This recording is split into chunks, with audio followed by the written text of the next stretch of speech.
All right, I see folks starting to join. Welcome.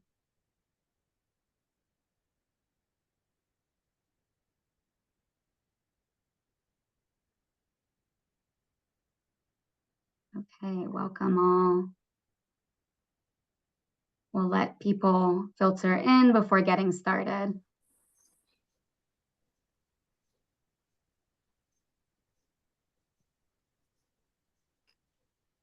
Okay, I'm going to kick things off.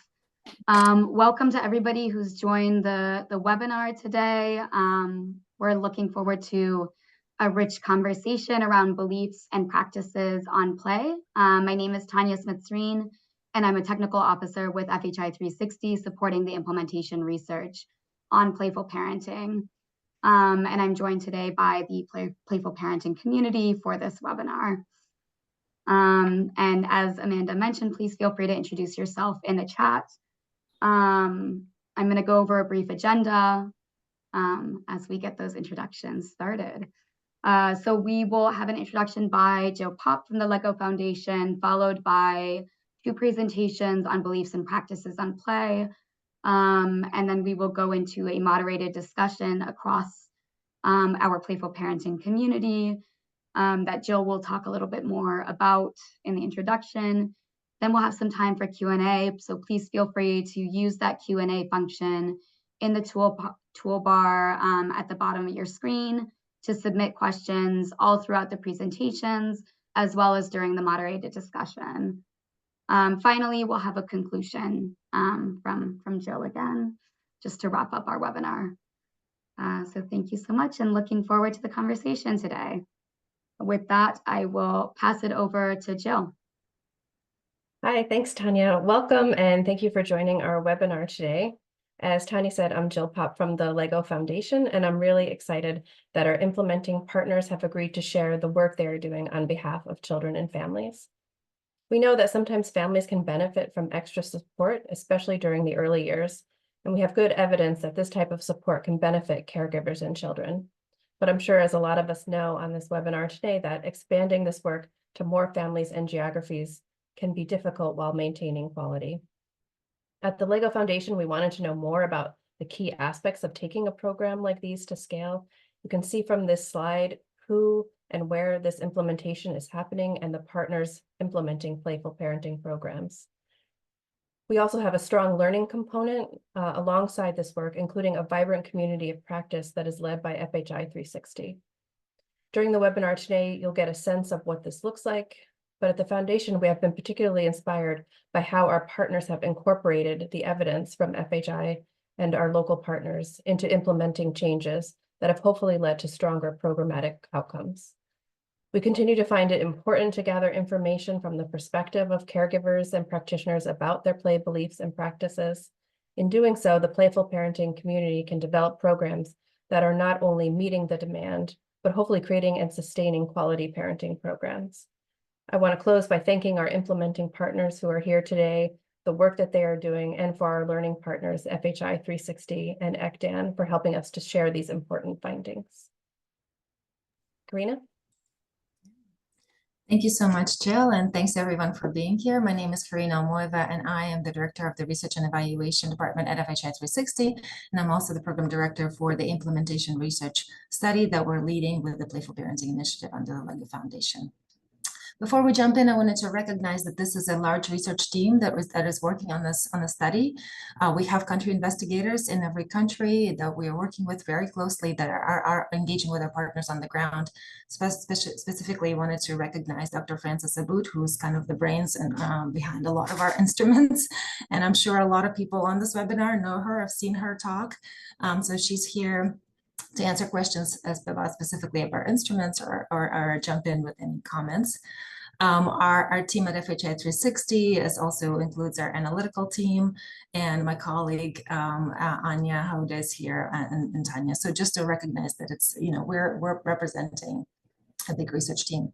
Before we jump into the data that will be presented here to kick us off, I wanted to give just a quick overview of the study, of what we're about, the research design. Maybe next slide. So as you can see schematically in the slide, we have 5 research elements, 5 research questions that we're looking at. And we're starting at the child and caregiver outcomes. We're looking at community norms and parent engagement, specifically male engagement around parenting and play. We're looking at workforce, which is going to be the focus of the webinar this morning, but also a lot of the pragmatic factors and decisions that go behind behind the scenes the program teams are having to make as they go to scale and seek sustainability. And then finally, we're also examining as we go the enabling environment for playful parenting and for the feasibility of the programs to be sustained and integrated into the host country systems. Specifically, as we look at the workforce, this is kind of the most important element of programmatic implementation, especially as programs seek to go to scale. As we go into the workforce, we're trying to understand as the program seeks to go to scale, and in some cases nationwide scale, as you'll hear from the program in Bhutan and really closely approaching and this program in Serbia. And they're having to train greater and greater numbers of service providers. What are we learning about what it takes to build and sustain a capable and effective workforce that will start to shift parenting outcomes and eventually child outcomes at large scale? As we do this, we seek to observe their training. We look at the manuals. We look at the modalities of the training. We survey regularly service providers on their experience. We assess their skills. Each successive cohort gets a survey and an assessment. And then we conduct in-depth interviews with a smaller cohort of providers every year to better understand their trajectory as they're being asked to deliver playful parenting interventions, in many cases integrated in their existing workload. And then we finally observe their sessions with caregivers. So there's a whole gamut of ways in which we're trying to understand this sort of and unpack the approaches. So this slide has a lot going on it, but most importantly, we wanted to just give you a sense, and this is what we're going to get into in the discussion, that how diverse these programs are and how different they are in the way that they approach in the implementation of playful parenting.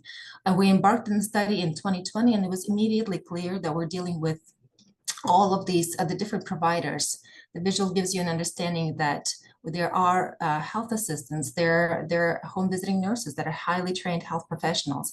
There are volunteers of different kinds that are being engaged. So the programs are being looking at what are the mechanisms that currently exist that they can tap into and then seeking to scale. And they're thinking about this, in terms of the types of caregiver engagement that the providers will have to give and the intensity of the context and the contact and the dosage that the caregivers will receive from these providers. So it's important to have these differences in mind, and we're going to get to it in the discussion because they drive a lot of the decision-making in terms of training, supportive supervision, and mentoring and coaching, and then sustainability down the road. So our theory of change, the next slide, please. Yeah, it's fairly, straightforward, and obviously there's so many elements and there's so many things that go into play, but we're just trying to kind of keep it simple. Why are we looking at providers' beliefs and practices around playful parenting? Well, it's because that is the essential element that is going to drive the rest of the outcomes. We're looking at the groups of providers that are in some cases either having to change their practice or embrace new practices. And therefore, they're having to sort of first come onto terms with maybe new beliefs and new understanding of early childhood development and parenting. Then they can provide services to caregivers that will then elicit a change in practices in parenting. And then eventually, if that all is sufficiently present in the programs, we will be able to see a change in child outcomes. So that's why it's important that we really look at what providers are thinking and what are they doing as programs seek to train more and more cohorts of them. And so how does it start to shift the needle on the ground? With that, I'll pass the floor over to my colleague Anya to talk a little bit more about the data that we're starting to emerge. Thank you. Thank you, Karina. And hello, everyone. My name is Anya Hauda, and I'm with the Research and Evaluation Department at FHI 360 that has been conducting implementation research on playful parenting programs that we are discussing today. In the next few slides, I'm going to present some key findings from our research about providers' beliefs, what they say and think about play, and also providers' practices, what they do when they provide services to caregivers. Findings that we have on the providers' knowledge and beliefs come from a survey and also from in-depth interviews, while the findings that I will be presenting about workforce practices come from our observations, where we follow caregivers during either home visits or group sessions, and we use an observation form to note different aspects of the quality of their service provision. When we measure providers' knowledge in our survey, we use an instrument originally developed to measure caregivers' knowledge called the Caregiver Knowledge of Child Development Scale. It is a 20-item instrument that includes 10 questions asking about when children start to develop certain skills, and also 10 items on when parents should provide opportunities for developmental stimulation. So in a nutshell, what this instrument is trying to measure is the extent to which providers are aware of key milestones in child development and parenting. In today's presentation, we are going to focus on the second set of questions, where we ask providers when parents should start providing certain types of stimulation. An example question might ask providers, when should parents begin to talk to children? Or when should parents begin to show colorful objects to children to let them reach? Their answer would be scored depending on how close it was to the correct answer. And we could arrive at a score between 0, it's really outside of the range, and 2, which is right within the range. In these graphs, we have plotted results from the 10 questions related to parents providing opportunities for stimulation. So the scores range from 0 to 20. There are 2 key takeaways from these data. First, there is room for improvement among both health professionals, like in Bhutan and Serbia, and also among volunteers, such as in Zambia and Rwanda, despite the fact that their knowledge was measured after they participated in intensive training for the program, which is typically about 5 days.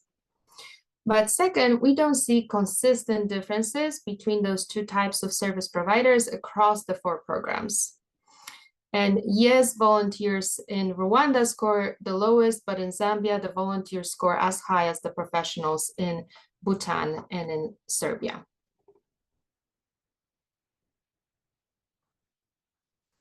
What we know about providers' knowledge also comes from our in-depth interviews with a sample of service providers. So we wanted to provide some examples of their responses when they are asked about the concept of responsive stimulation. It is interesting to see that providers often focus on responsiveness, defined as children responding back to caregivers and parents stimulating children to get their response, such as in this quote from a Serbia service provider when they say, "It is that time when you are talking to the child and the child manages to respond, he manages to follow." Or in Bhutan, they say, "We have to stimulate the child and the child will respond." What we really want to see in responsive stimulation is that the emphasis is on the caregiver's responsiveness to the child's needs. Like in the quote from a Serbia service provider, where they say that responsive stimulation is to recognize the signs from the child, to know how to react to them, to wait. What we also see is that in some contexts, such as in a quote here from a volunteer in Rwanda, play can be hard to emphasize when other critical needs are not met. So they say here, "A family that is overwhelmed with domestic violence will never think of brain stimulation and play with children as their priority. Families need to be physically secure and at ease to think of play and brain stimulation." Now we're moving into findings from our observations of group sessions or home visits, where service providers interact with caregivers to deliver playful parenting and responsive stimulation messages. During each observation, we use a tool that focuses on certain qualities that we want to see in each session. For example, we want to see whether the provider introduces new age-appropriate play. Or we want to see whether they coach how to be responsive, or whether they provide opportunities for caregivers to practice those skills. Based on what we see in a session or a group visit, each quality dimension might not be observed at all. That's the score of 0, might be observed but in need of improvement. That's the score of 1, or it might be observed and considered to be performed very well. So that means it's a score of 2. So here on this slide, you will see what percentage of providers in each country was considered to perform each of these quality aspects very well. We see that there is a large variation across the countries in how the caregivers performed on these metrics, and also quite a bit of variation across the items. In terms of the items, coaching responsiveness was the least frequently observed as performed very well across the countries, although it was still quite high in some settings. Coaching new play as the caregiver practiced with the child was also not always observed to be done well. So there are certainly some areas for improvement across the different quality aspects based on these data. Now here on this slide, we show you the same data, but here we focus on the differences between the countries, because it is worth noting that we observe higher quality in programs that happen to be delivered through health professionals in our research. Those are the dark blue and the dark orange dots. And that is pretty consistent across all of the items. We see that in countries where the program is delivered through community volunteers, they tend to not score as high in this metric. But it is also worth mentioning that what we see here in this graph is the most recent data, and we have done multiple rounds of workforce observations in each country. And in countries where we see the quality being high right now, we actually have seen a big improvement between the different rounds of data collection, where certain gaps observed initially were addressed through training and mentoring. So we have seen change in the quality of delivery in response to implementation research data. To summarize, based on our implementation research, we see higher quality of delivery in countries where the program is delivered through health professionals. In both of these cases, though, we have observed improvements in response to feedback provided through our implementation research, as the quality was not that high as high initially.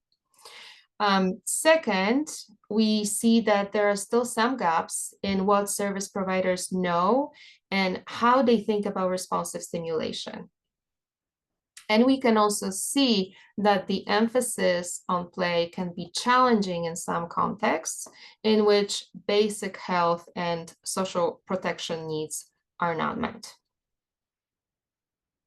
So these are our findings from Serbia, Zambia, Rwanda, and Bhutan. And I will turn it now to Alejandro to present some data from Guatemala, where we have not been conducting implementation research, but where the team has some data to share that they have collected as part of their own learnings from implementation. Thank you. Good morning or good afternoon to everyone. My name is Alejandro Sierra from Child Fund Guatemala. I'm the male specialist for the Come Play With Me project. And as they said, I will be presenting information regarding our implementation phase when we were in a remote modality. That was back in 2022 and 2023. And we had several radio programs that we broadcasted to the communities so that they can get the playful parenting content. And we worked very closely with the external evaluator, so we can, gather information, gather data regarding, beliefs and everything that the parents, that the caregivers had, and what they learned from these radio programs. So here on the slide, you can see that we carried out a series of surveys, 4 cycles of surveys designed to measure knowledge, attitudes, and practices, and how they affected the caregivers. As you can see in the graph related to the knowledge, attitude, and practices, the modality works very well regarding knowledge. I mean, we found that knowledge was highly strengthened by the modality. The attitude, the disposition that parents had to play with their children, that has a lot of space to improve, right? But with the practice is where we learned that the modality is not as effective as we would have liked.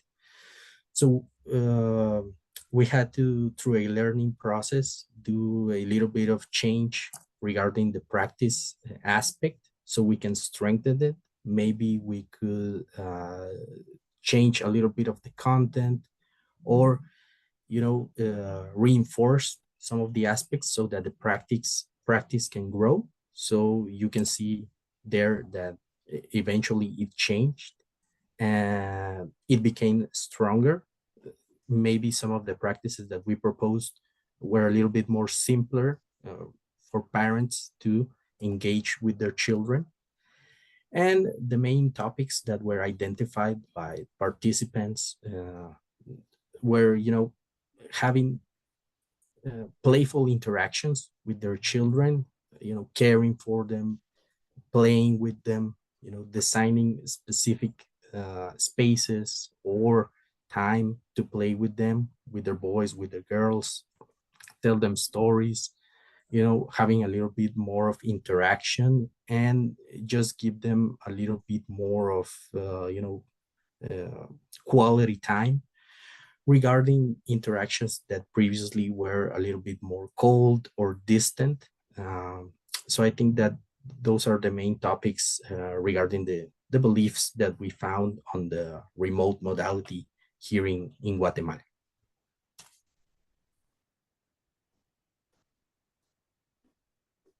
Great. Thank you so much, Alejandro. So with those 2 presentations on the data from the 5 different contexts, we will transition over to a moderated discussion with all of the partners implementing playful parenting programs in those countries, and moderated by Karina. So I'll pass it to Karina. Thank you, Tanya. Thank you, Alejandro. And I wanted to just kick us off with maybe a discussion about the types of service providers that you all are working with. And so when it comes to, I think maybe Alejandro, if we start with you, you didn't share it as much, but it's in your slides, but yeah, here, thank you. So you work with mother and father guides, so they're the volunteers, right? So in this case, how does working with the volunteer workforce inform your decisions around training and the modality and intensity of contact? You talked about the remote modality, but I know you're now shifting toward in-person modality. So maybe like working with volunteers that are mothers in the family. So what does it mean for you? How do you kind of factor that into your training and approach?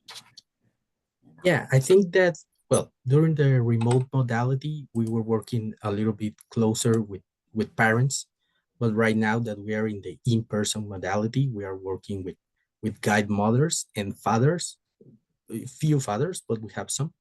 And, I think that the first thing that we have to accept is that this is a challenge because the communities don't have a mindset related or focused on playful parenting, so we have to accept that it is a challenge.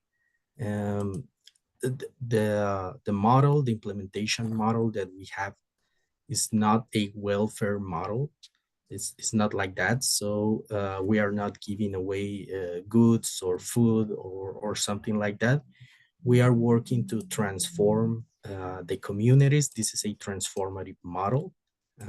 So when we are working with mother guides, we have to give them the implementation, but we also have to adapt it because they have different activities during their days, their daily chores, daily activities.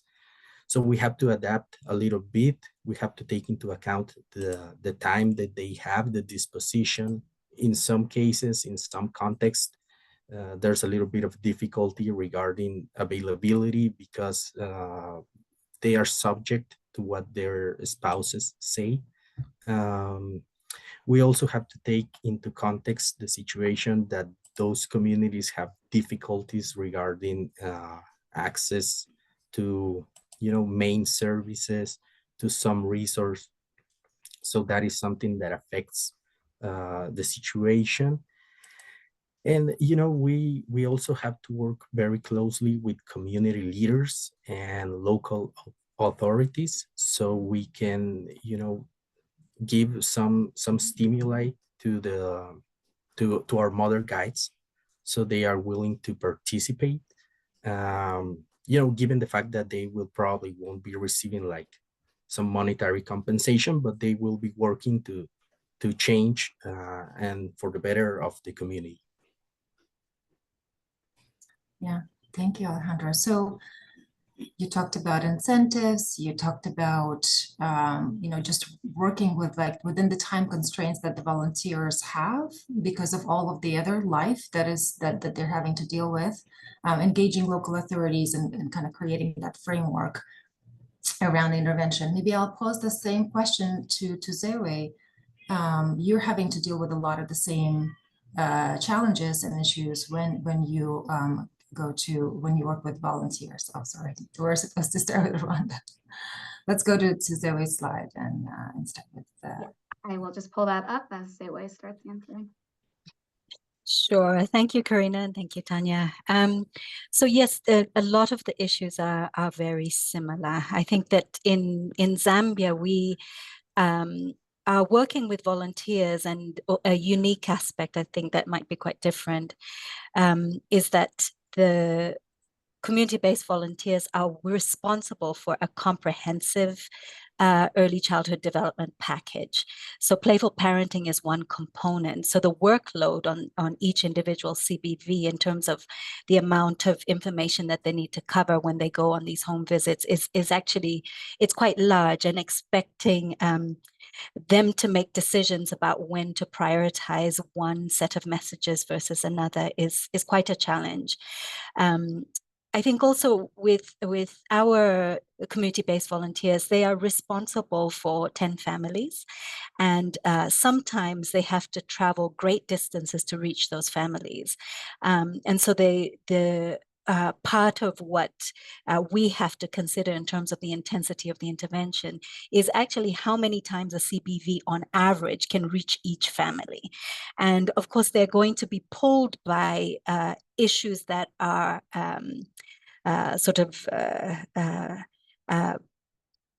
judged as more important or more critical. So I think this was mentioned in part in reference to what the community-based volunteer said in the quote from the community-based volunteer in Rwanda. So similarly, if you have a family where a child is unwell, and that might have been the visit where playful parenting messaging was supposed to happen, but because sickness is going to override that, you have the intensity of what the caregivers are actually getting in terms of playful parenting may be compromised by challenges that are related to the fact that the CBV is providing overall support. The other thing I would say is that we have a lot of competing priorities when you have a community-based volunteer, right? So they will go out per their availability.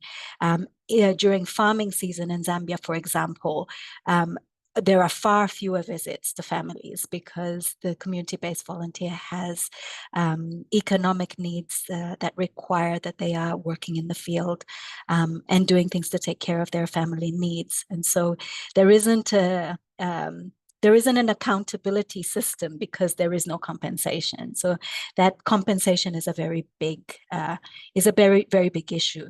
And related is the issue around incentives. Often the training itself is an incentive, but it is volunteers have minimal levels of training, and there is very limited quality control on what they're doing with the actual families because their supervisors, health facility staff, who also don't get compensated for the supervisory work and mentoring that they're doing of the community-based volunteers. So you have a system where people are stretched very thin, and so you have to think about in capacitating them, what are the limits of what they can do.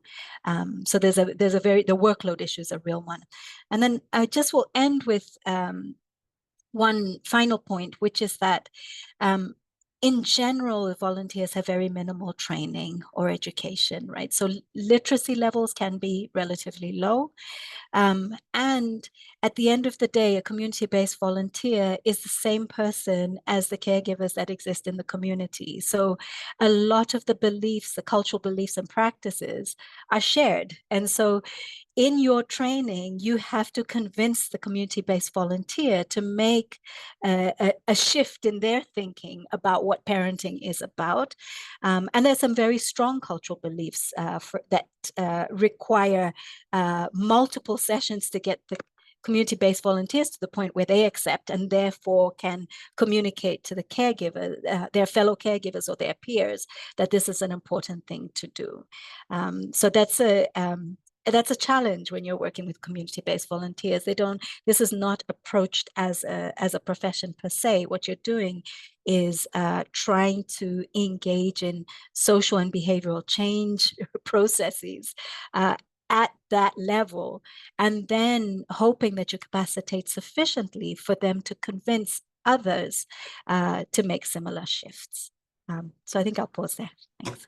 Thank you so much, Zoe. You touched on the really important point is that, the volunteers, as you said, with little training, with a lot of demands on their time, they're having to receive a lot of training and a lot of supervision, but they also may be an opportunity because you kind of gauge the community norms and gauge the prevalent practices as you engage with these volunteers. I wanted to pose this question to Jean-Marie, the Rwanda program. Jean-Marie, do you want to comment on how you work with the ISUs, the family friend volunteers? How do you structure the supportive supervision around them so that you can expect quality delivery at the end of the program? Okay, thank you, Karina, for asking that question. And as you mentioned, implementing Suja Mujango, which is a program designed to improve responsive parenting through active coaching, further engagement, and violence reductions in the homes, it was quite a learning process because when we started, the program has been implemented by the bachelor's degree staff, but later on after the adaptation, we kept thinking, how can we sustainably keep working with the low-level workforce that cannot really cost too much when it comes to the benefit, to the trainings. And that is when we started discussing with the National Child Development Agency, how we can utilize the child protection workforce who have home visitation into their mandate, and then to deliver Sujira Mujango project. So when we started, our thought was just to see if this can be like a cost-effective program when we use like the community volunteers. That is number one. Because we realized that when we use the existing government workforce, it is just going to contribute, first of all, to the sustainability, but also reduce some costs in terms of training and the others that the program can offer. The other way when we think of that, it was just to see who can be the best person to deliver an evidence-based program like Sujamjangu, because the child protection workforce, or issues, where the community volunteers selected by the community themselves, which shows that they really have trust among them, because they have selected those communities to start doing child protection services in the community, but also looking forward, sorry for my voice, but looking forward, they have been thinking, oh, this is what we can do in a better, because they really share the same beliefs. They really share the same mindset, and also they speak same language, and also they could also they are trusted by the community themselves, and also they can be approachable, because those are the not the new people. So when they really visit, but and of course, as you mentioned, we tailored our training package to match really the skills of that volunteers, because they really have the minimum reading and writing skills, because they're not professional in terms of education, but they have some basic minimum reading and writing skills. So we focus on a play learning, adapted volunteer, depending to their skills. Our training materials was adapted to ensure that they understand at least every single component the project is really providing. And another way was just to be flexible, because we really want to see how we can the programs can be adapted, collaborated with them, and also based on the different skills they really have, how can we like role model some of the who are really having some advanced level of education to role model the others in terms of coaching, in terms of continuous trainings, and something like that. But we also thought that in terms of supervision, we also need to strengthen there, because we have been having some of the cell mentors. It was just the program related volunteers who were based at the cell level, because the issue workforce at the village level.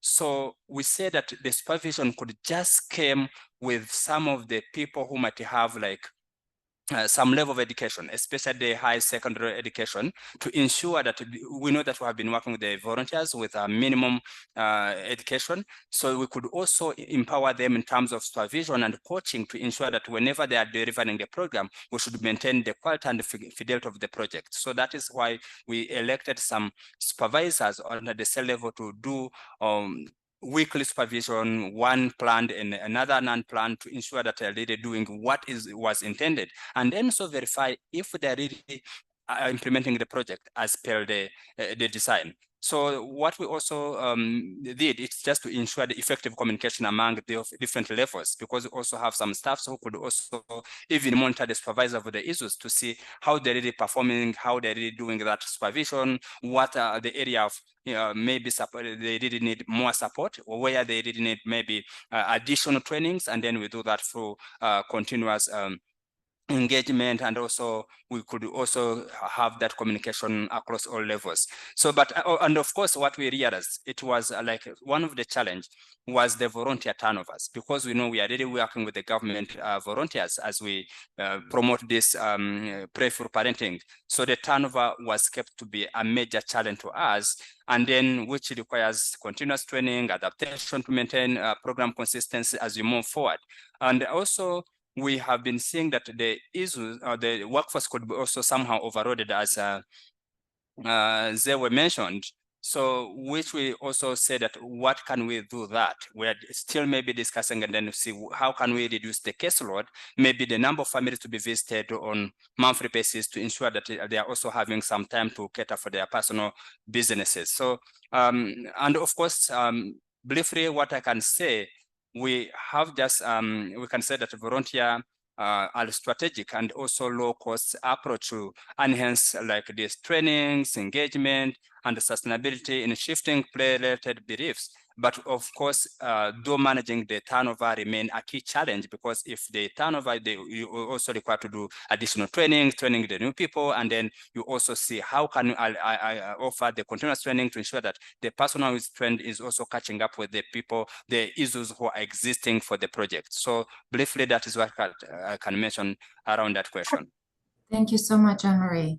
And I just want the audience to hold those factors that Zoe and Jean-Marie and Alejandro talked about: the availability, the time of the volunteers, the level of training that they're required, the level of supervision they're required, and like what are the existing systems and then also the workload that we expect from them.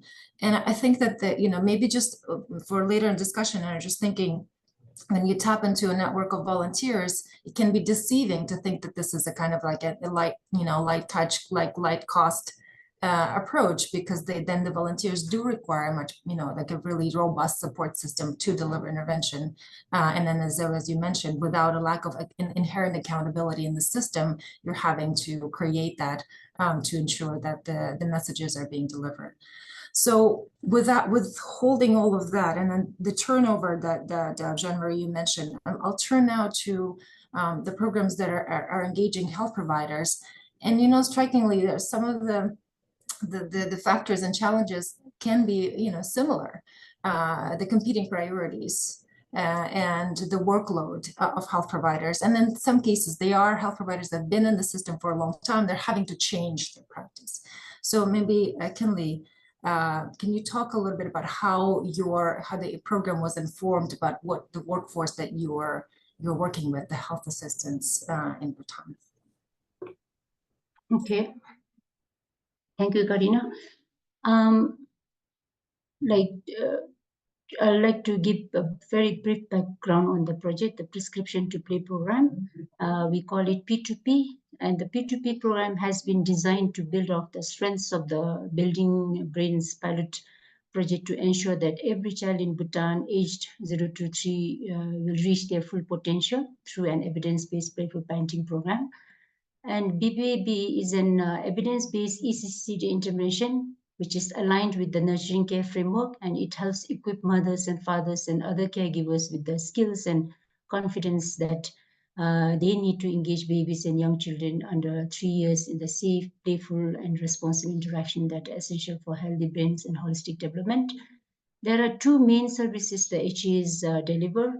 Number 1 is the P2P, the Playful Parenting Group Sessions, and there are 9 group sessions with 36 games covering early learning, responsive care, and safety and security. These 2 services are coordinated with the monthly mother and child clinic days, and it is delivered at the health facilities and at the outreach clinics. And also there are 3 additional ones covering health, nutrition, and caregivers well-being. The second one is P2P individual sessions, and it has 9 individual sessions covering child development screening and individualized play plan and referral if needed, and with 2 additional screening at the age of 4 and 5 years. The HAs, the health workers, they use the Bhutan Child Development Milestone screenings to provide this service. So a core group of health assistants who are professional and part of the government health services were trained, who then do the rollout training for the HAs in their districts. And so the way we look at integrating play into the health system was through the lens of using the system thinking ECCD programming and scaling the steps framework, which has 4 components. One is the service delivery. That's where we are looking at delivering the playful services through the health assistants. And we have the family agencies, which is where we look at the families, their engagement in the program and practice play at home, and child development screening and referral, which is for, as I mentioned earlier, for children who are at risk to be able to identify, provide them with play intervention and referral services. Then we have the social and structural system, which is the enabling environment. And in terms of the structural system, the playful parenting component, it's integrated into the pre-service training curriculum. And we have now 25 hours dedicated for those 2 modules, so that HAs who graduate from the universities, they are equipped to conduct the program once they join the main service. And we have the monitoring system and annual work plan, for the HAs, health workers, and the health management information system. They have an online reporting system where they report on the 2 services they deliver through this online system, the HMIS. We we can also monitor and evaluate the implementation.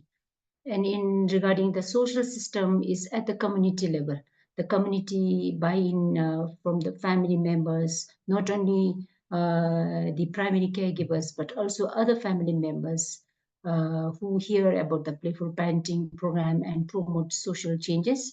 And for that, we have community sensitization on the importance of playful parenting, and we have mass media, use of mass media to disseminate the key messages, and also advocating at different levels. Thank you. Like for each of these components, we have looked at the activities and the results. So for each of these components, we have both activity and the results level. Kinley, if you could talk a little bit more specifically about sort of engaging with health assistants when they're having to juggle many priorities and many government initiatives, what do you think kind of really, what makes them embrace the P2P program, among other things that they're doing?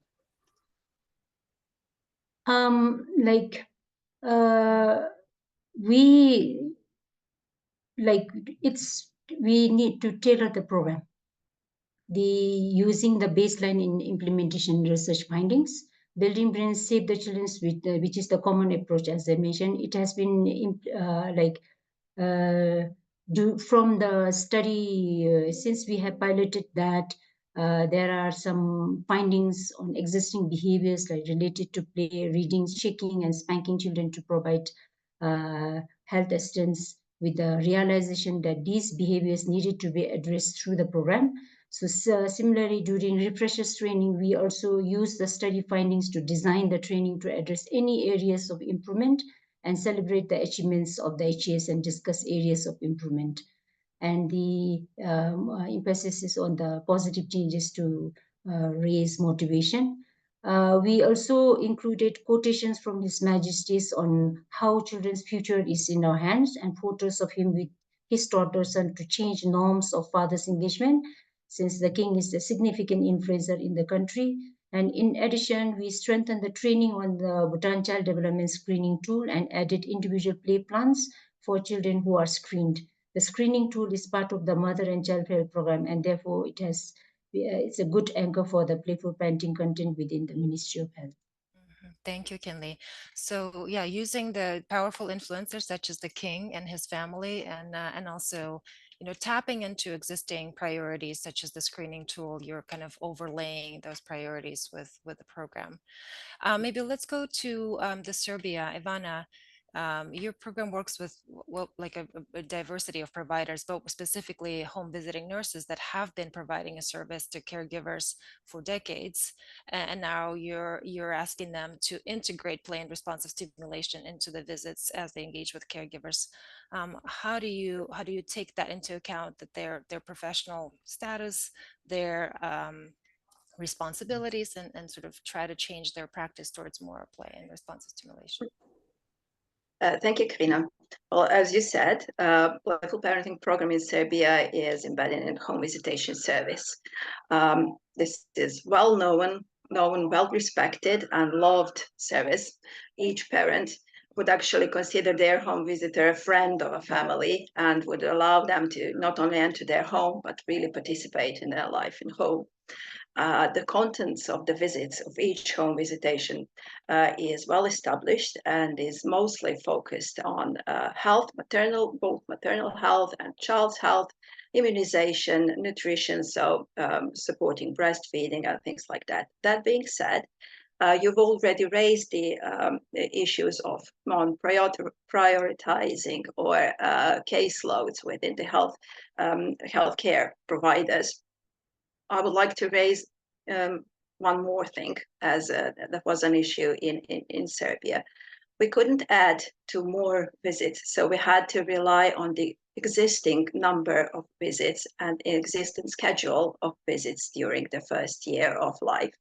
What we also couldn't add is we couldn't add to more content. We just could integrate the ideas of playful parenting and nurturing responsive interactions and responsive care in the existing context of the visits.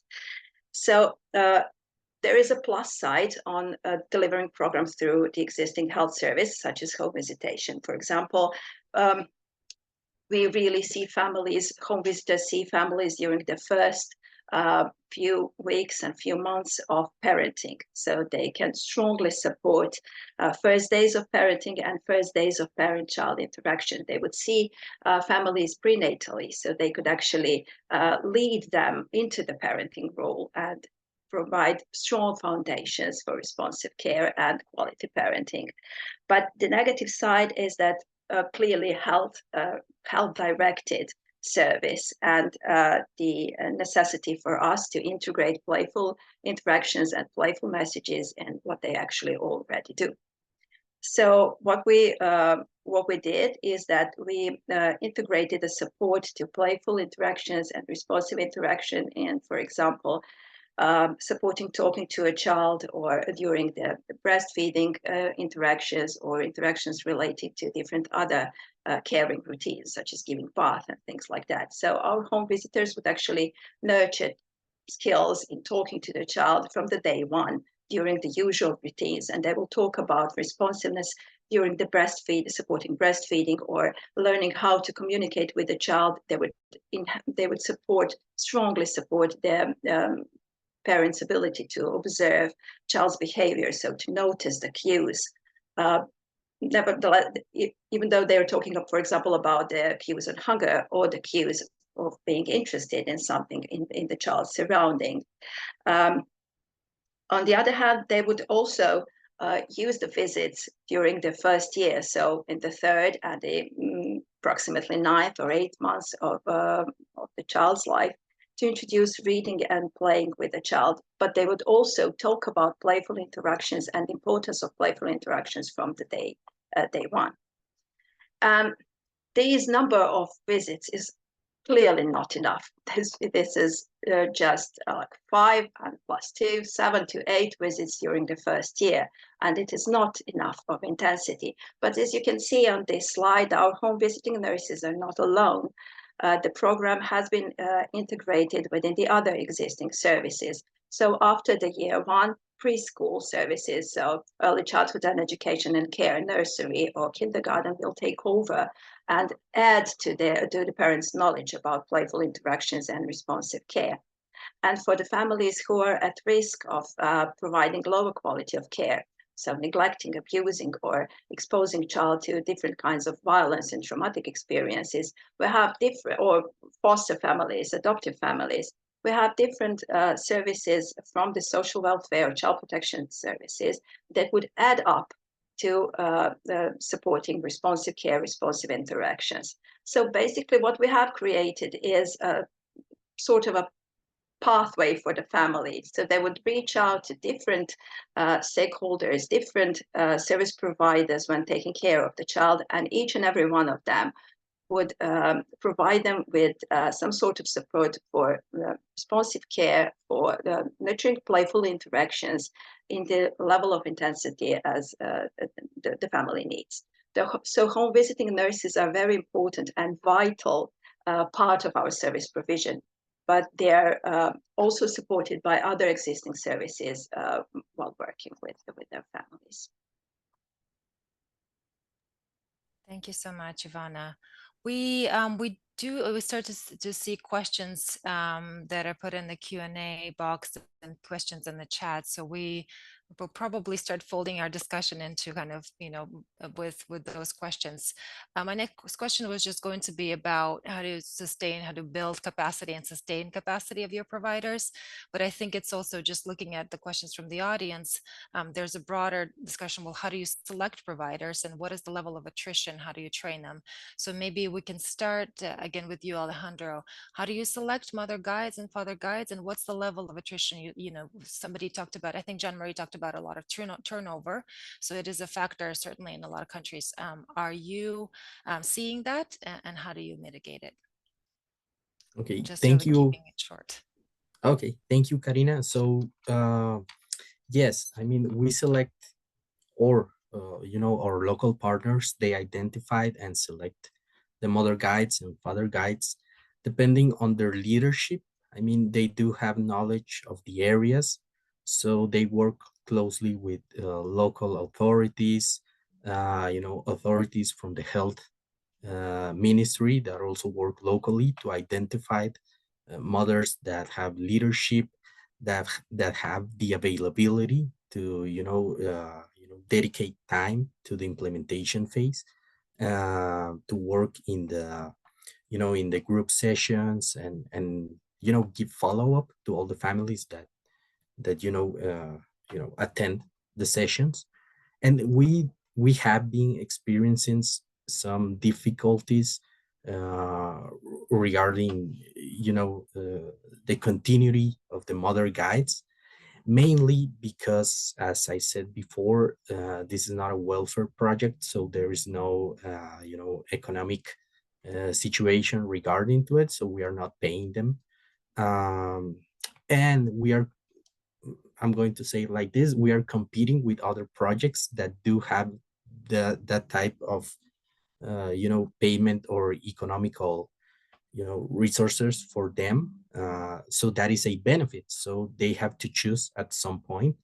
um, we have some difficulty with that, and also with building leadership skills, because of the context. Sometimes, even though they have the disposition to participate, we have to strengthen leadership. So we have not been experiencing serious turnarounds, but we have in some areas seen maybe like 20% or 30% of the mother guides that leave the project, or say, I think that I am not ready for this yet, or they choose other options, right? Yeah, thank you. So 30%. So thank you, Alejandro. So I saw you nodding. I think you're dealing with a lot of similar realities of projects competing for the time of the volunteers. Do you want to take that and share your thoughts? Sure. So I think that so there are 2 points I'd like to make on that issue. One is that similar to what was being described for Serbia, Zambia's Playful Parenting program is embedded in a comprehensive program that addresses nutrition, health, child protection, even WASH.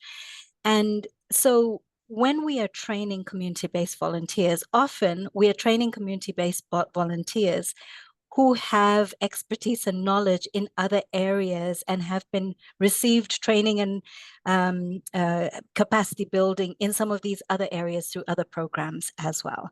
So a lot of the times what we're doing is competing for the same set of people to be part of the workforce. That being said, so when we say turnover, we say it is jumping from one program to another program, which is still going to be within early childhood development, but the emphasis might be different. So they might jump to a program where the emphasis is very heavily on nutrition, for example, because there's an incentive structure there that is beneficial for them. But our approach has been to integrate playful parenting into all of these sector-specific interventions. So when you go to talk about health, there are opportunities to engage in responsive care and promote early stimulation, such that if you train the workforce in a way that what they're seeing is an opportunity to embed playful parenting activities in this kind of broader slew of interventions, it's not necessarily a train wreck for a community-based volunteer to jump from one program to the next. But that is contingent on them recognizing the importance of continued integration of playful parenting into the interventions that they're doing with other programs. So I wanted to mention that you think of attrition in a different way when you're dealing with a volunteer base. If they were part of the health system, if they were part of a paid workforce, then you think of attrition in a very different way, right? And so the other point I wanted to make is that because this is the approach, similar to Serbia, again, we have different levels of engagement. So we're not reliant completely on the home visits. A lot of the work we've been doing is really looking at group delivery of interventions at these other community-based locations like rural health facilities, for example. So part of what you're doing is creating an enabling environment for playful parenting and reinforcing positive, playful beliefs and practices in every sector at every opportunity, such that even if you have you're having low intensity on the home visit front, what you're actually doing is every time a family goes to a health facility, for example, on the health facility TV, there might be messaging about playful parenting, and one of the health facility staff or a community-based volunteer who works with that health facility could do an ad hoc session that is focused on playful parenting or playful interactions with young children. So it's broader than just this one-on-one interaction between a community-based volunteer and a caregiver. It is really about creating a context where playful parenting is embedded in all forms of responsive and good practices with young children. Thanks. Over. Thank you, Zoe. That's an interesting point you're making. Is so thinking about attrition differently, and so it seems that so you're talking not so much about the program and the implementing the structured program and to caregivers as much as sort of creating an overall climate in which you're sort of would expect overall broader norms around parenting to change. It's sort of less about the specific practices and activities that the caregivers would do and deliver with children of different ages, but more about norms shifting and that sort of broader enabling environment. But still, yeah. but still capacitating for specific activities. So it's that you still expect that some of the knowledge gained in the training around that are program specific to filter into what is being promoted at the health facility level, for example. But it would be specific. It would be, how do you create age-appropriate toys? It would be, how do you engage in responsive care? How do you engage in play that's developmentally appropriate? So there is still a skill component to it. It's just that the delivery mechanism is different. Yeah, thank you, Zoe. We should have noted that this year specifically, we're looking at your group counseling approach and go into observing to observe some of the group sessions that your volunteers are leading. Kinley, you had your hand up earlier. Did you want to comment on the question around capacity building and attrition? Or regarding the attrition, like for the Bhutan program, we have used the quality improvement modality using the Plan, Do, Study Act to help assistants review the implementation of the program and decide themselves on areas of improvement. So like we have trained them in this quality improvement modality, and like they at their own level, one finding was the attendance of the caregivers. So in most majority of the sites, they had challenges in having the expected number of caregivers attending the sessions. So what we did is, yes, these HEs were trained for quality improvement modalities. So they developed the aim statement and then change ideas and with their own group, and then anything related to something problems that is doable, that can find solution at their own level. So they have applied the PDSA cycle, and then in terms of engaging, they have the change ideas where like they used to use the village leaders, engage the village leaders to encourage caregivers to attend the playful parenting sessions, and then some of them even have come up with writing letters to the fathers, and then also to the like in some cases they have caregivers of teachers, teacher caregivers who were not able to come to the sessions because they don't get leave or time to attend. So they have written to the school principals on these issues. So, and also some of them have come up with engaging the local leaders' wives who have influence in the community. So these are some of the ideas they use to encourage or get more attendance. And then it was a successful one, because later we could see that there is an increase in the caregivers attendance. So it has really come up. So we have even in the refresher training, we have celebrated this achievement. We have mentioned this in the refresher training, that what they have adopted has made brought up the reduce the attrition rate. Yeah, I think, right. So you were talking about more attrition rate around caregivers, right? Caregivers, Yes. kind of going through all of the sessions that have been designed. Last year you had 12 sessions. This year you have 9 sessions. So it is sort of less about the attrition of the health providers, because they are system workers. Although I know that there is some attrition there. But more about really creating that enabling environment for caregivers to take advantage of the intervention, and sort of creating all the different nudges at different levels, from local leaders to schools, to encourage parents to attend sessions. Ivana, you had your hand up earlier. I know you talked about the enabling environment. Maybe do you want to pick up on that, sort of how to create like all of these system of nudges around caregivers and also support providers and what they do? Yeah, I just wanted to add a few things about training and supporting service providers here in Serbia. Well, obviously, we were additionally training professional workforce, so medical professionals. We obviously have to take into account everything they already know about health, child development, parenting, and things like that. But we also, what we've learned is that they actually need much more knowledge about play itself, and what it actually means for a child to learn, why the play is so important, and why the exploration is basic for the child development and learning. So during the training, we actually had to give them opportunity to reflect on their own beliefs about play, parent-child play, the role of a parent in introducing playful stimulus, for example. Why should a parent participate in parent-child play? And more than that, we had to give them the opportunity to think about their own role in the parent's life.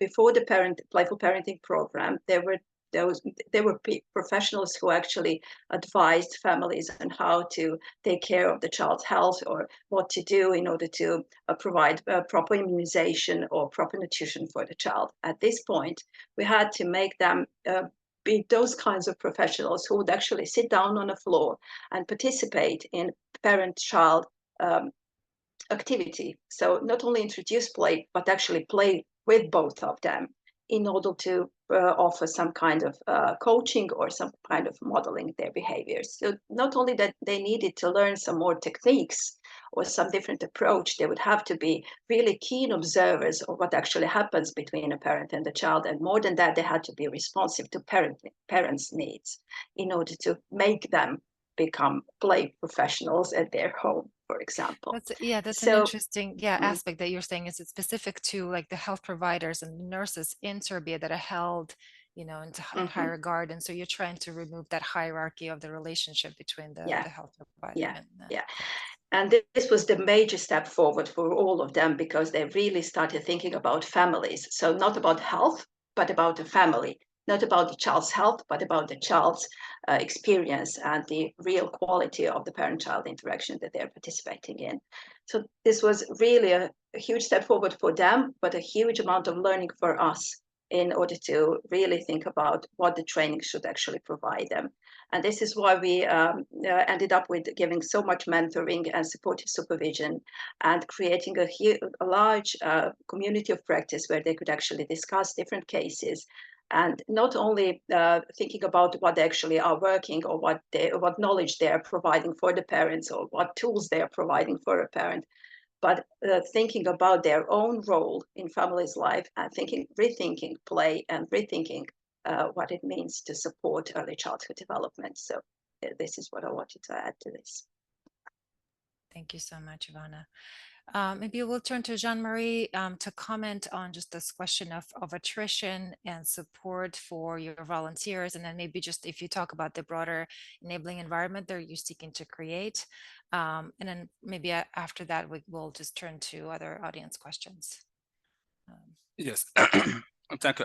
Coming back to that attrition, and I already mentioned that we are already having this turnover challenge, but when you consider the rate of this turnover, I was even doing some simple calculation, and then I found it was around between 10 to 15% of the turnover. But since the ISO structure for us, it is a structure, a national workforce structure that was established from a village level to the national level. So we are always engaging local leaders at a lower level, at a local level, and also engaging the national level, which is the National Child Development Agency, coordinating the work of the ISO nationwide.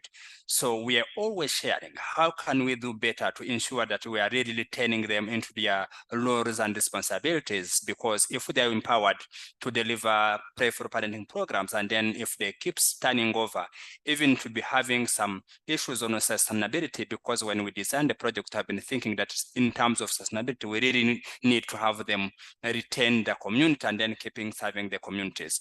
So one of the things that we're really doing is just to always making them valuable in the communities, because, and also requesting the local leaders to always value their work in the community in every community meeting, so that they can be also the pillar to even coach parents on how they can offer playful parenting for the children, and also how they can be responsive to parenting, how they can offer the best for their children. Either the community meetings, either any other meetings happens, they could also recognize the presence of the issues within that particular communities, to just maybe say, okay, because we believe that if someone is really feeling valuable, he can just, or she can keep working hard to keep that recognition in the communities. So it's something else we're also trying to figure out within the project. We have been trying to provide some of the job aid materials to say that like recognitions as a recognition their work they're really doing in the communities. So, and also a motivation to them to keep also operating with the communities. So the last thing that we're also doing to closely with the NCDA now, we are still exploring how effectively can we support the issues. For the project to have we tried our best to engage them into saving groups to see if whenever they can form some of the saving groups and then save some little money, and then they can also keep working together, and then no one could have this desire of turning over, because they might think that they might be having some financial benefit they are really creating in the communities. And then whenever we could have also other supporters who could be willing to support them, they can go through those saving platforms to support them. So that is still under negotiation and also collaboration with the NCDA, but it is something that also the national level is also thinking, how can we retain them? How can we motivate them to keep supporting parenting programs within their communities and even other child protection initiatives? So coming back to the question of the neighboring environment. So a little bit around that. For us, we are always making sure that we coach parents. What does it mean to have a safe and physical home environment? Because we know that we are really working with the most vulnerable population, but who could not really understand the importance of raising a child in a safe and physical home environment. That is the focus that our workforce are really focusing on when delivering the interventions. So the other thing that we're also looking at is just to see how can we keep these positive parenting programs within the parent, because we know that parents do not have skills on how better they can offer the best for their children.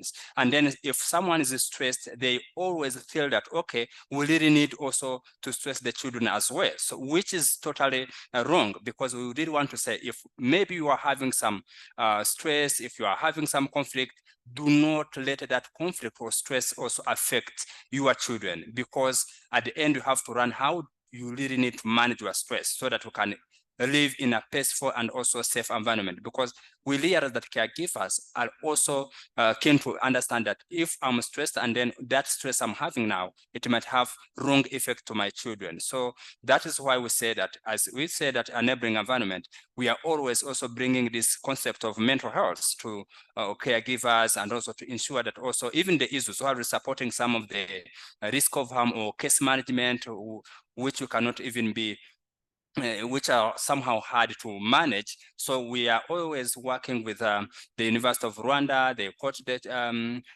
our staff, and also the Center for Mental Health, to keep supporting our staff with the mental health package, and also cascade the same package to the ISU. And then the ISU also knows that if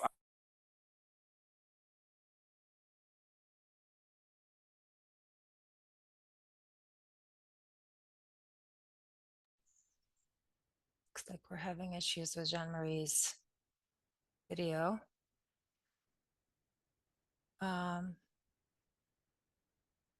Give it a minute. also thought that. Oh, you're back. Okay. There Okay. Oh, sorry. Well, I was mentioning that for those who had our project for their first time, we are also including the component around conflict restoration and also stress management, to ensure that parents are also having that neighboring environment within their communities. They know how to manage the stress themselves. They know how to manage the children's in such situation. So we are also focusing on that. And then NCD also is also bringing this concept with the University of Rwanda, the Center for Mental Health, to keep also supporting the issues, and not only the issue at the local level, but even to the national level. We also have a training with the child protection welfare officers, who are also overseeing the issues down in the district with that mental health package, to ensure that also, since they understand the importance of this enabling environment, they can also work hard to ensure that they can do better. So, and of course, without forgetting the legal frameworks that are really available to foster all the parenting programs, and also especially targeting children that we are really serving, who are not easily accessing the other ECD services provided in the communities. So briefly, that is what I can add around that enabling environment. All right, thank you so much, Anne-Marie. We're slightly behind, Tanya. What? How do we how do we manage the questions in the chat? Yeah, I think we're okay. We have around 8 minutes left to discuss the questions. There are a few questions specifically around the research that I thought we could tackle kind of in one go before getting back to the programs. So there was one question regarding how often the sites are visited to evaluate performance of service providers. Another one on whether there are robust statistical tests that we conduct to see if there's significant differences between the different rounds of data collection. And then finally in the Q&A box around the quality of caregiver child interactions. How are we thinking about measuring those? I can answer this quickly, and then maybe Francis, if you want to jump in to comment. So the surveys and the observations of providers happen. We tend to try to do them at least once a year, but it really depends on the sort of the cadence of the training of new successive cohorts of providers in each program. So in some cases it's twice a year, some cases it's annually. Do we sort of look at statistically whether they're different or not?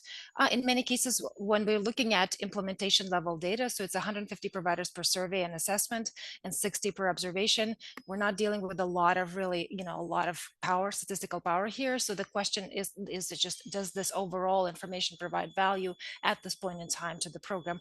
Over time, as we accumulate more data, we will start looking more, and not to say that we aren't, but I'm just saying that we can't expect that there's going to be always statistical significance, especially when small differences. And in terms of the caregiver child interaction, yes, we're looking at it. In fact, we're considering sharing some data this morning, but it's just not enough time. And we're looking at child and caregiver outcomes and interaction as well as child outcomes. So that's just really quickly on the research.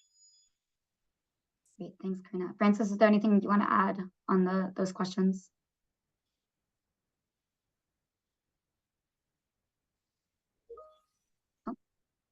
Okay, if not, I think there's one other question that we wanted to address around the curriculum for each of the programs. In the Q&A box, can the team comment on the curriculum/curricula used across the sites? What were the commonalities and differences? And then specifically, I thought it'd be useful to talk about the differences in group and home visits as a delivery modality. I think the latter part of that question is really focused on the volunteers, incentives, so we've kind of covered that. So I'd ask our panelists to just focus kind of on the curriculum and the home versus group session modality. And I know in Zambia, we've actually made this transition recently. So I might pass this to Zewe first, just to talk about the curriculum and that transition between delivery modalities.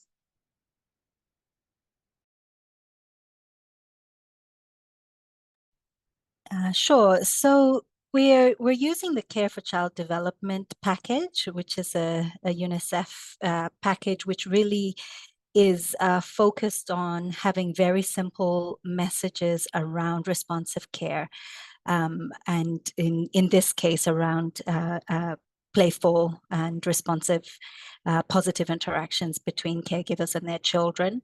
The package also emphasizes how to create a context for for positive interactions. So development of playthings or toys out of locally available materials.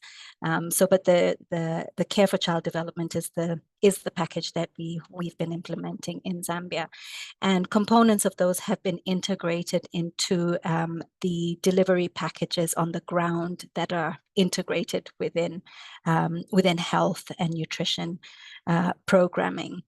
So I think on the transition to the group counseling approach, I think part of what we've learned in Zambia is, because of the challenges that are associated with reach and our ability to, the health systems ability to monitor what the community-based volunteers are actually doing with families, the challenges around supervision and the challenges around workload has really opened our eyes to, okay, what might be alternative mechanisms to deliver the same sorts of messages, but ways in which they tap into cultural factors that are already present in Zambia. So cultural and other things. So for example, there is a very high rate in Zambia of families going to the under 5 clinic to have their children monitored on a regular monthly basis. And we have, it's very, there's very high attendance. Families go to the clinic with their under 5 card. The children get measured and weighed. And we've been able through this program to also enable the health sector to include developmental milestones on that under 5 card. And so you have an opportunity to yoke some of the playful parenting programming to things that happen on a regular basis that you expect high attendance by caregivers. So we also know that in Zambia, caregiving is distributed. It is not often that a parent provides care by themselves. Peers, aunties, uncles, grandparents, other adults in the community, but also siblings are very much part of the caregiving unit. And so creating a situation where you can capitalize on this social orientation to group caregive really makes those group counseling sessions a powerful mechanism for creating social support systems around play and responsive interaction. So what we've done is try to adapt a package that is designed for one-on-one interactions between a community-based volunteer and a parent or a caregiver to function in a group context. And so a lot of the training has focused on how do you manage group dynamics? How do you capitalize on the fact that some of the families are going to have a shared set of questions or interests or a shared set of challenges around engaging in play. And using that as the basis for designing an adapted program that can be implemented in a group context. We've done there's been a pretty extensive rollout and a lot of buy-in for this approach. We've seen, for example, that the health sector in two of the districts that we're working in incorporate this as part of their routine monitoring processes. And so we get updates on a monthly basis. At this clinic, this is an example of a group session that's been happening, and so it's been a really good platform for kind of increasing access and enabling more families to be reached. The other thing that we've been doing is that we've incorporated it into our social and behavioral change campaign. And the social and behavioral change campaign has focused on 5 key behaviors, one of which is play. And this campaign includes the use of drama groups to provide community-based performances, which are very engaging to communities, but it allows you to transmit a very simple message. So around play, the fact that engaging in play is supportive of a child's development. There are many ways to play. Anybody can play. So very simple messages that can be provided in the context of things that communities find very engaging and are happy to attend. So we've been using those 2 dual approaches in terms of the group counseling processes. Thank you so much, Zoe. And yeah, time flies, so we're almost at the end, but I just wanted to comment that it's just, there's so much that what you said that echoes, what other programs are also implementing, putting messages out in a lot of mass media, tapping into existing sessions, existing growth monitoring, as in the case of the Bhutan Save the Children program. There's so much similarity. And of course, that's why we learn. And we have a community of practice within Playful Parenting, and we share and learn from each other. Tanya, I know we're behind, so how do we deal with the rest of the questions? Yeah, so we're reaching time. I'll invite the panelists in these last couple minutes, just try to answer some of the additional questions by typing in your answers. We will include contact information within the slides. So if you have additional questions come up, I know there was a lot of questions related to mental health as well as disabilities, and I believe a few of those were answered in the chat as well as just in live or typed answers. But if you have any follow-ups, please feel free to reach out, and we plan to do additional dissemination events like this, webinars and blogs in the coming months. So we're really looking forward to continuing to get the community together to have discussions like this and engage with all of you. With that, I will pass it over to Amanda from GISP and representing ECDAN, just to give a quick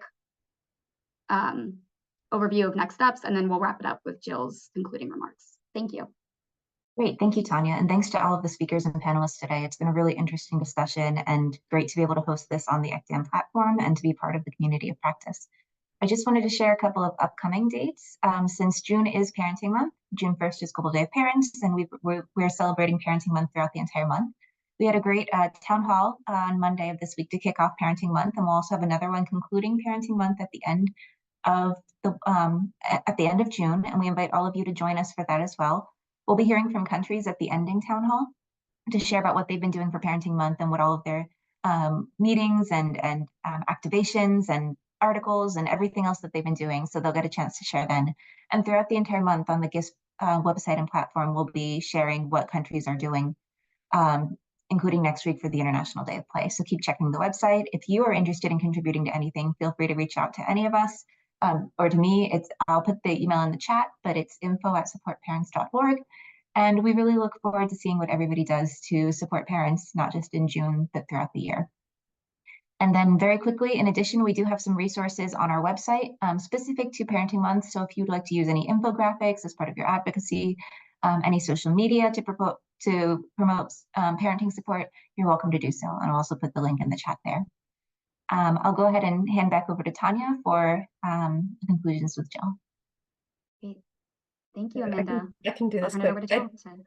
Yeah, thanks. I just want to thank everyone today for giving their time to share the findings from this important piece of work. This is only a fraction, I can tell you, of what's been collected so far. So we look forward in the coming months to sharing more about this important work and research. I hope you have time after this to reflect on how you would incorporate the findings into the work that you're doing and any changes or modifications or things that you would consider more from this. And we'd love to hear about that. Finally, my colleagues at the LEGO Foundation would be upset if I did not mention on June 11th, the International Day of Play. I hope that you all can go out and do something playful. Thanks. Great. Thank you so much. Thank you Thank so to much, everyone. everyone. Thank you so much to our panelists. Thank you, Agdan. Thank you, everyone.